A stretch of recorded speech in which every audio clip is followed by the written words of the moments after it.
coucou. Pour ce matin, ce sera une brève lecture de l'arbre du Dieu pendu. Bon, je suis un peu quand même, voilà.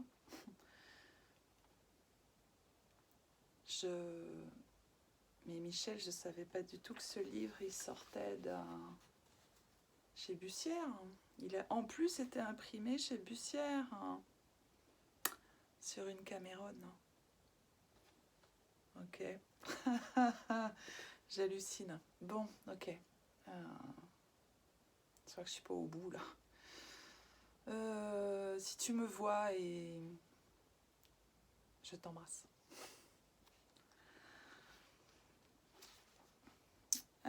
Donc c'est page 25. Quand elle s'était enfuie de la maison de son père, Teresa lui avait volé sa montre. Le seul souvenir qu'elle désirait conserver de lui. Elle la vida de son mécanisme, ôta le cercle blanc avec ses chiffres romains et les aiguilles qui ressemblent à des jambes de femme, et dans le boîtier, après avoir percé le couvercle pour qu'elle puisse disposer de l'oxygène nécessaire, elle logea ses petites élèves. Elles étaient 7. Elle attribua à chacune une région différente où suçait le sang. Au poignet, derrière les genoux, sur les seins et dans le nombril, elle acheta une loupe et d'autres instruments nécessaires. Et elle leur fabriqua des costumes, des décors, des objets en réduction, des meubles, des véhicules. En réduisant ses heures de sommeil, elle passa des nuits entières à leur apprendre à sauter à travers des cerceaux, à tirer avec de petits canons, à jouer du tambour, à se balancer, à jouer à la balle. Petit à petit, elle apprit à les connaître. Elles avaient des caractères différents, des corps subtilement distincts, des formes particulières d'intelligence. Elle leur donna des noms. Elle établit avec elles de meilleurs contacts que ceux qu'elle avait eus avec certains chiens. Le lien était profond.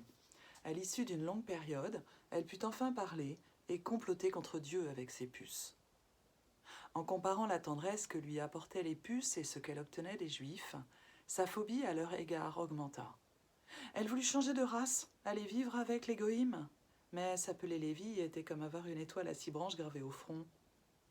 Mon grand-père, qui continuait à voir le caucasien, mais sans l'avouer à Teresa pour éviter ces crises de furie si intenses que ses hurlements déplaçaient les meubles, fit la connaissance de nobles d'origine polonaise, qui ne voulaient pas que leur fils unique fît son service militaire en compagnie de rustres.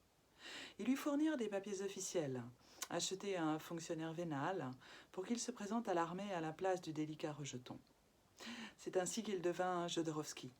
Avec ce nom de famille polonais, lui et sa famille pourraient changer de pays, passer les frontières sans gros problème, se dissoudre parmi les races non élues, au bout de 5 ans, lorsque son service serait terminé.